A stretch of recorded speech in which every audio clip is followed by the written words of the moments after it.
This episode of Rick and Rick Rule the World is brought to you by Taskin, the first name in ultra stylish, premium quality travel gear, like the exquisitely designed Taskin One expandable backpack. With 9 practical variations, the Taskin One is always the right size for wherever life takes you next. Save 30% on your next purchase when you use the promo code R&R Take 30. That's R&R Take 30 at taskinsf.com.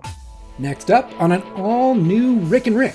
It's a December to remember, the Rick's favorite movies of 2021. That's right, the Ricks round up each of their 3 favorite movies of the year so far. Plus the December release each is looking forward to seeing the most. Whether it's F9 or The Free Guy, Black Widow or James Bond, Spider-Man or The Suicide Squad, Malignant or Matrix Resurrection. We've got the Rick and Rick rewind and preview of the year in movies. And it all starts right here, right now. On the one show where everybody's on the lookout for Old St. Rick. And everybody rules the world. Hey, welcome everyone to a special countdown of our official list of Rick flicks for 2021. I'm Rick Matheson, and I am joined, as always, by my good friend Omar Sharif. I mean Rick Wooden. How you doing, Rick?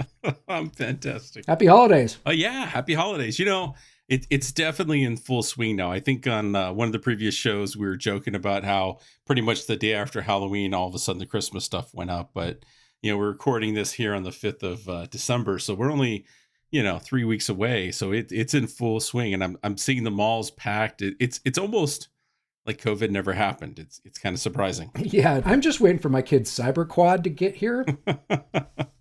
Did you see those? Yeah, apparently the kids version of the cyber quad will be out before the real one. Yes. In fact, you can get your whole cyber squad a cyber quad for about $1,900 a piece, and it's apparently delivery within a couple weeks. That's amazing. Big difference from the Cybertruck launch 2 years and 1 month ago, and still no sign of that. Yeah, I heard that they're pretty close to showing us the quote-unquote release candidate version of it. And I don't know if you knew this, but the one that they showed us originally, besides all the craziness about it, the stainless steel panels and the bulletproof glass and all that wasn't really steel ball proof.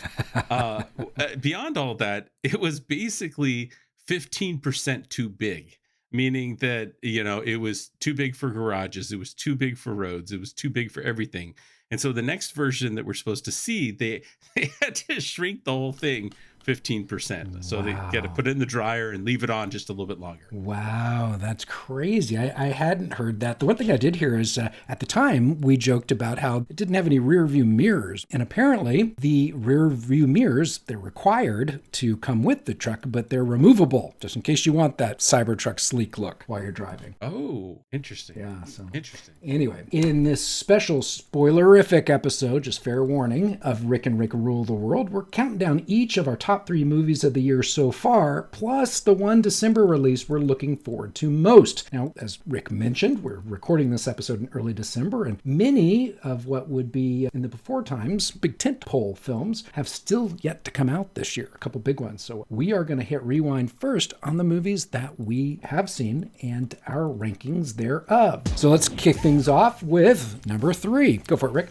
As I was going through this, I went back through the list of what I've seen this year, and I saw actually quite a few movies. It felt like I only saw a couple movies, but when I went back and actually created the list, Jungle Cruise, Red Notice, Army of Thieves, Cade, The Suicide Squad, Black Widow, Shang-Chi, Dune, Infinite, F9, Mortal Kombat, it ended up being actually quite a long list. And the reason it felt like it wasn't is because I missed a few key ones that I really wanted to see, like Venom and Free Guy and Nobody, No Time to Die, Wrath of Man, Finch, and Snake Eyes. So there was definitely a key handful that I still missed. But wow, there was actually a lot of movies this year, and that, I don't know about you, but that really surprised me. Yeah. Well, I kind of had a similar experience. I proposed this. I said, hey, let's do our top 3 movies of the year. And you said, okay. And then I thought, wait, I can't name more than 3 movies from the year. But then as I went through, I saw, okay, there were a large number of them and I saw a lot of them. So that was problem number 1. Problem number 2 is, as we always have, actually ranking them. My list could change just depending on my mood. Yeah. I'm glad you said that, because I was going to make the same disclaimer. Like, this is, as of the recording of this show, these are my top 3. subject to change, probably will tomorrow. We'll have to see. But for me, number three was The Suicide Squad. It feels like a remake, but I guess it's an extension to the 2016 film. It had startlingly similar name, Suicide Squad versus The Suicide Squad. There's a group of super criminals that have the opportunity to shorten their sentence by helping out Amanda Waller and stopping other, supervillains, destroying the earth. Of course, Harley Quinn, Bloodsport, King Shark, and, the Ratcatcher. And this one takes them to the island of Corto Maltese, where they have to fight this super villain, the guy called the Thinker, who has a giant starfish, which is not to be confused with a butthole. Anyways, the whole thing was awesome. And I really enjoyed the first Suicide Squad. In fact, when my kids were home for Thanksgiving, I made them both watch the first one and then the second one, because I thought the second one was so much better. For me, this was definitely had to be in my top three. I really enjoyed it. I felt like the unsung hero was King Shark. I would not have expected a superhero based on Sylvester Stallone trying to play an idiot would be hilarious, but it had me in stitches most of the way through. So highly recommend this one. Now I'm curious, so what your family said, did they like the new one better than the old one, or they just same vibe? I think it was a little complicated. I didn't get the validation that I was looking for, but it was still there. Now I love Easter eggs, and there was a ton in this, and I had to, go back and research them, and BuzzFeed had a great article on this. But one of the ones I thought was really cool is John Destrander, who was one of the creators of the Suicide Squad. And, most notably, he created the character of Amanda Waller. He actually was the doctor in there that was implanting the bomb into people's heads, which I thought that was cool. Did you know that? No, I did not. That's super cool. Now, what'd you think of this? I know you saw it as well.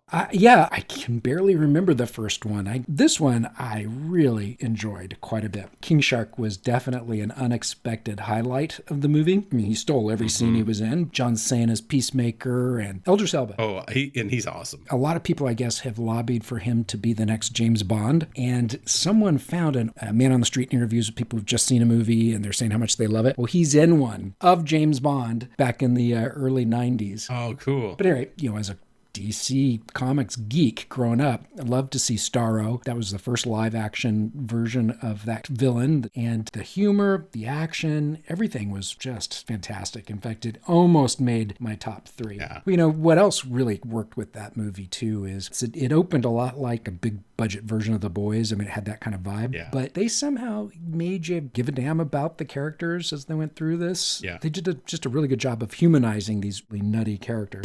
All right. Well, my number three movie is Marvel's Black Widow. It's probably my second favorite MCU film behind The Winter Soldier. It's got, of course, Scarlett Johansson as Natasha Romanoff, aka the Avenger known as Black Widow. And it includes Florence Pugh stealing every single scene that she's in as Natasha's little sister Yelena. It's got David Harbour from Stranger Things as Alexei, the Russian super soldier known as Red Guardian, and Daniel Craig, so James Bond's real-life wife, Rachel Weisz, as super spy Milena Vostokov as the original Black Widow in the most comics accurate uniform for Black Widow that we've seen in these movies. Total blast. It kind of tells her backstory, how she came to be, how she fought the villain who had created an army of Black Widows. And so this movie is about how she took him down with the aid of her sister. And kind of cool how we see Yelena sort of set the stage as becoming what I took it to be as Natasha's replacement on the Avengers at some point. I love this movie. This didn't make my top three, but it was one that I really enjoyed.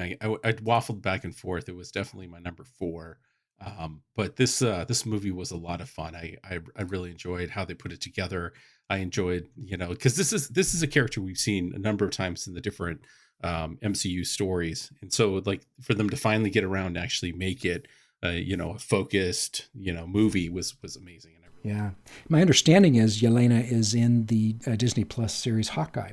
she's appearing in it. I don't know if she's been in episodes yet, but that's almost enough to make me want to watch it. The actress, so Florence Pugh, she's been in a number of movies, but I first saw her a couple years ago. And folks, if you have not seen this movie, you don't want to watch the movie I'm going to talk about next. But if you can bear the first 15 minutes of it, it's the movie Midsommar. The first, I'd say 15 minutes of it, you meet the character she's playing, and the entire 15 minutes is her reaction to something terrible. If I remember correctly, she's on the phone, so she's acting against nothing, and you're just blown away. Watched it, I was like, okay, whoever this is going to be a major star sometime. Then the next time I saw her was in the Father of the Bride Part 3-ish, and you see a totally different, very lighthearted side of her in a very different character. That's awesome. And then I started watching Black Widow. I was like, wait, is that? And then I checked it out, and it was. And she's just so fantastic. But if you saw these other two movies, you would appreciate how well she underplays Yelena in this, those sort of blank face, and how she's always sort of making fun of Natasha and her Avengers move. And if she becomes her replacement at some point in an upcoming Avengers movie, she will nail a landing like Natasha and do the same exact move, and it'll be a very different, victorious moment for her in memory of Natasha. It's funny, in fact,